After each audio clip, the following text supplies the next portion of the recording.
Om Namah. So we wanted to seek the blessings of Radha Shyam Sundar, Radha Madhav, Krishna Balaram, Bal Gopal, Gaunitai, Srila Prabhupada, Guru Maharaj, and the assembly devotees. So yesterday we finished the description of Vaikuntha from our very limited point of view.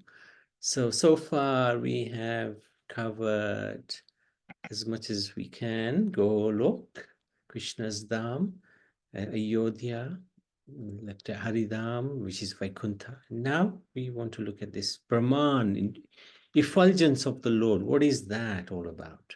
The effulgence of the Lord is also known as Brahman, not to be confused with Lord Brahma. These terms are so similar. The names are so similar. It's so easy to get confused. And often when they teach in the schools here, they talk about Brahman and actually mean Brahma, Lord Brahma. So it gets very confusing. Anyway, those spiritualists who believe that God has no form and they have a desire to be God can attain this part of the spiritual world. So, but it's not much of an attainment. So this is where it is. It's this is the Viraja river, which forms a border with the material world. Material world is here. And beyond the Viraj is the Brahmajyoti. So the Brahmajyoti doesn't enter into the material world. It's nothing to do with the material world. And if you see here, Shadashiva Lok is split into half. Half of it is in the spiritual world, and half of it is in the material world. So this is where Lord Shiva, when Lord Vishnu, comes in contact with the material world, he turns into the Lord Shiva. Okay. So, however, this is not a desirable position. We don't want this because we are individual souls eternally. We'll never become God. We'll never merge with God because we are individual souls eternally. And that's confirmed in Bhagavad Gita 2.12. Natvevam, no, what's 2.12? Nahinosmin nitadehe. The small minority of these souls are in the material world. So we, unfortunately, are part of that minority. Just like in a hospital, few people will be living who are not well. Most people live outside because they're well. So unhealthy souls, unhealthy people live in hospitals. So we are unhealthy. It's a similar example. We're unhealthy. Our disease is we've forgotten God. And therefore, this material world is where we are to live to get cured of that disease. And the cure is simple, remembering God again. Originally, we are from the spiritual world where we had an individual spiritual relationship with the Lord. And most souls live in the spiritual world. However, due to envy, somehow we developed a little taste to become the Lord. We decided to become separate from the Lord because we wanted to be in competition with the Lord. The Lord thus creates a world where we can try and become the Lord. Try to lord it over, as the saying goes.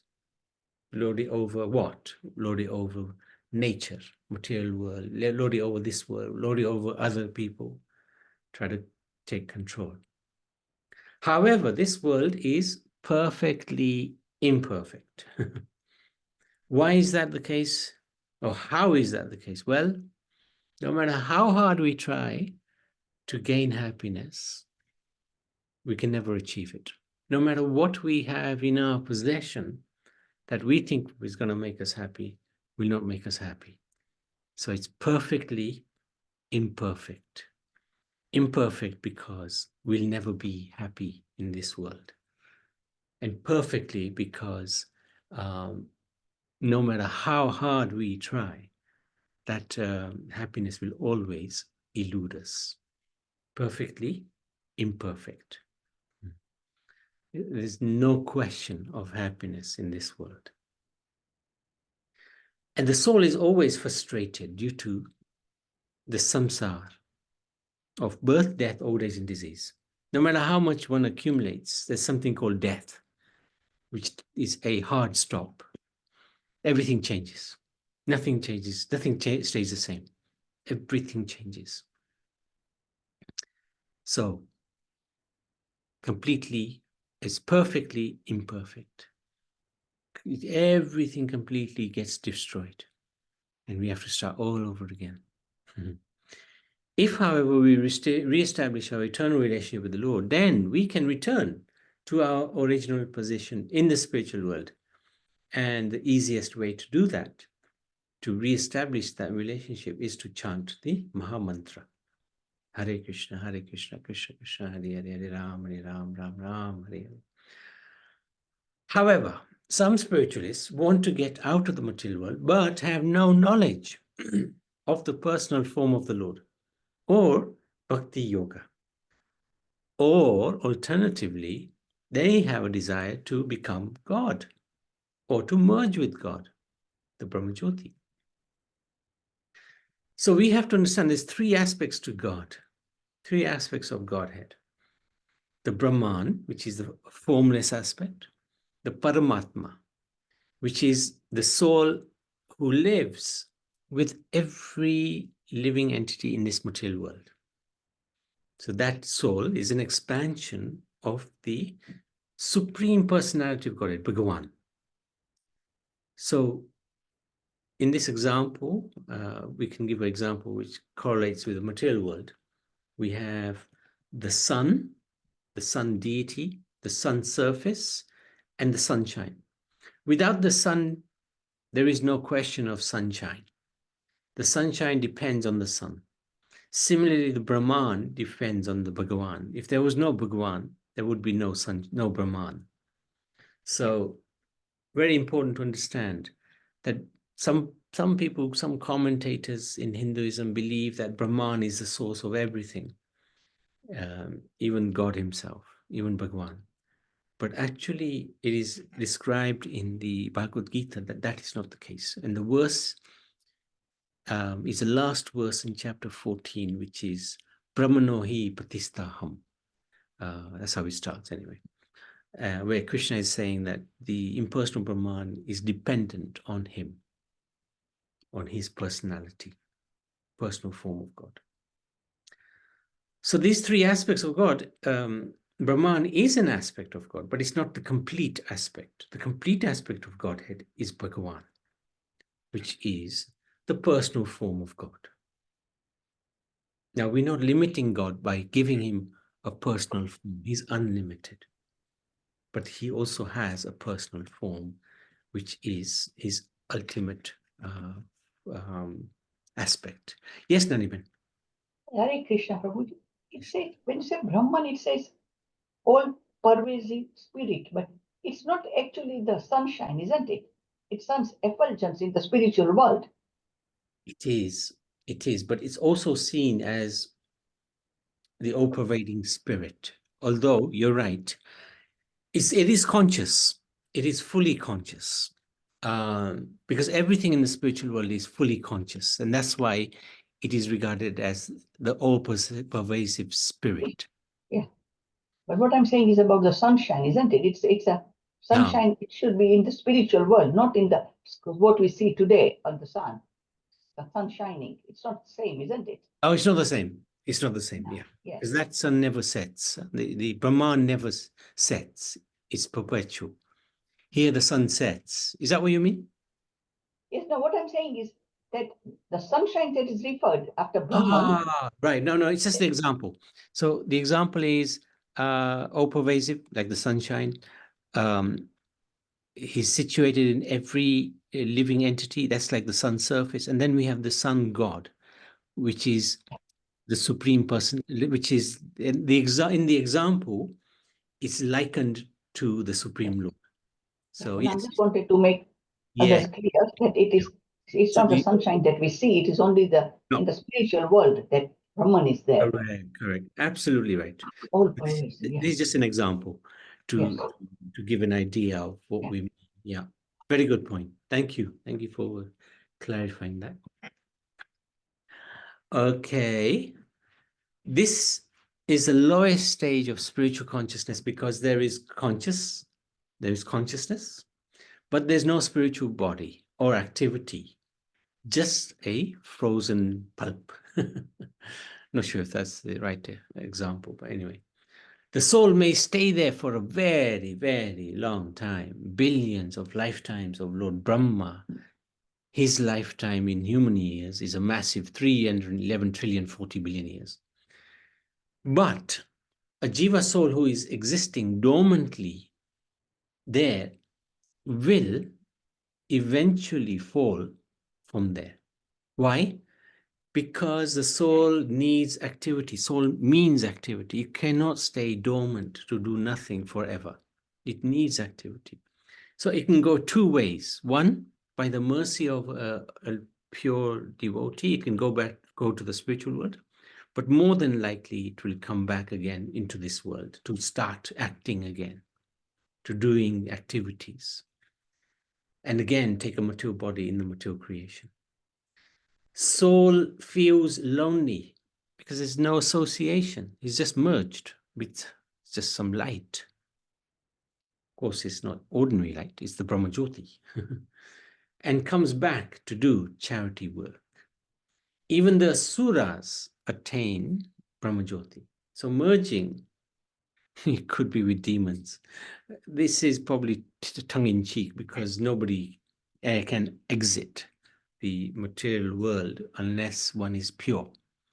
Doesn't have to be a devotee, it has to be completely purified. So in the Brahma Jyoti, they won't have any inclination to serve Krishna or Vishnu or anybody. But they won't be antagonistic to the Lord. There won't be demons. The Trishuls prevent entry into Vaikuntha unless they meet devotees and then can attain Shantaras in Vaikuntha if they appreciate the Lord's personality. So the mercy of the Lord, mercy of the devotees is very important if one is to get out of the Brahma Jyoti. And even if one does, the most one can really attain is going to be Shantarash. You're just watching in appreciation what's going on. You're not actually participating as such. The nature of the soul, however, is activity even in this world. Yes, Daniben. Yes, when they are in the Brahma Jyoti, do they meet the devotees there? Yeah, I mean, it's a good question. I'm not too sure because in the Brahma Jyoti, they may get an opportunity to meet a devotee because that's the only way they can get out, to go back to the spiritual world. Have you heard anything about that? No. I heard somewhere that they can never go to the spiritual world because they've not done any bhakti. They usually come down to the material world. Then they start again and then eligible, then they can go into the spiritual world. But direct from Brahmajyoti, they cannot go into the spiritual world. That's correct. But if there's the mercy of the devotee, which I'm not quite sure the mechanics of that mercy, okay, they can attain the spiritual world. But these were very rare souls. And I have to be honest, I have not heard any example of this I haven't read anywhere, I haven't heard anywhere. But this is what I can't remember where I got this from, but there is a reference in the scriptures by those 6 Goswamis that if by the mercy of the pure devotee they get that association, then they may be able to attain Vaikuntha. But it's very hard. Thank you. Thank you so much. Very hard. Gaudiya Vaishnavas prefer hell rather than merging with the Lord. Because as the Mayavadi has no interest in the personal form of the Lord, even the Lord has no personal interest for them. Even the Lord has given up hope. So don't disturb, so they don't disturb others.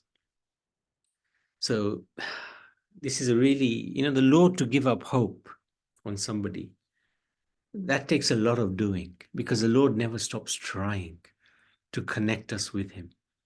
So if he's given up on somebody, that's a really bad sign. So those who are interested in merging with God, because they're not interested in the personal form of the Lord, they have shown no inclination towards him. He shows no inclination towards them. That's a horrible place.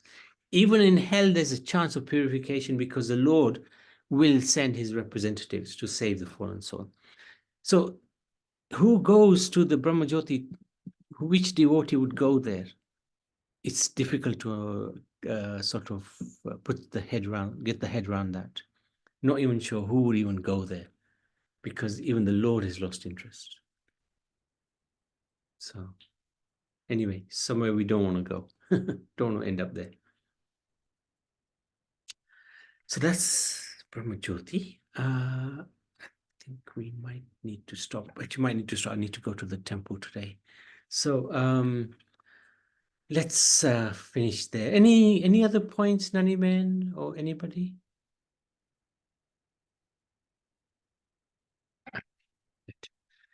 So, Sanatan Dharma ki jai, Abodes of the Lord ki jai.